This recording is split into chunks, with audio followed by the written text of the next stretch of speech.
So quick democracy check. The polls show, and these of course are taken before the invasion, that the vast majority of Americans oppose getting involved in the conflict in Ukraine. Tulsi Gabbard has watched all of this from the beginning. Of course, she is a military veteran currently serving, by the way, a former member of Congress. She's been denounced as a foreign agent for speaking on behalf of the majority of Americans. She joins us tonight. Congressman, thanks so much for coming on. Thank you. So what's your reaction to what we've seen in the past 24 hours? Well, first of all, I do not in any way support Putin's decision to go into Ukraine. It is causing and going to cause an immense amount of suffering for the people there. I've been to Ukraine a few times. I have personal friends who are still in Ukraine, people who have nothing to do with politics, everyday Ukrainians. And they're afraid, Tucker, and they're angry. They're angry at Russia, they're angry at America, and they're angry at the failure of leadership that could have prevented this. And that is the thing that is most tragic about this heartbreaking situation with this war, is that it could have been avoided. If President Biden and NATO had done exactly what you were just talking about in agreeing, hey, we're going to take NATO off the table for Ukraine, something that both the U.S. and NATO have agreed is not likely to ever happen, and something that is a legitimate security concern for Russia, that they won't accept having U.S. and NATO troops on their border within Ukraine. Had the U.S. and NATO leadership done this, this situation could have been prevented.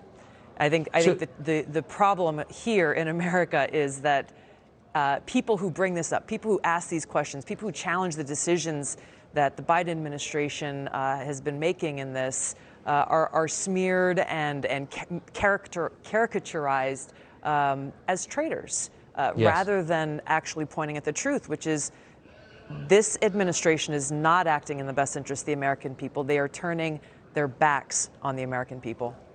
So now that the current policy has failed, and I don't know anybody who thinks the invasion of Ukraine is a good thing, how volatile a situation is it? I mean, people don't seem to want to address that question, but these things tend to escalate in ways you don't anticipate, like sideways.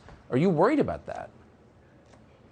I'm extremely concerned about it, and this is what you and I have talked about in the days and weeks leading up to this situation, forecasting exactly what we are seeing playing out today, where you see this back and forth, where you have the leader of Russia and the leader of the United States of America saying, hey, yes, if they cyber attack, we are going to attack back stronger. This escalation of a tit for tat will only continue to increase, and no one in the Biden administration, the leadership in this country, is saying, where does this go? Where does it end? What does it resolve, and what will it continue to cost the American people? The most dangerous thing is that we're talking about an escalation of conflict between the two great nuclear-armed powers in the world who have nuclear-armed missiles at the ready, prepared to launch at a moment's notice. And so whether this could get to that point intentionally or mistakenly through a miscalculation, as we've seen happen numerous times throughout history,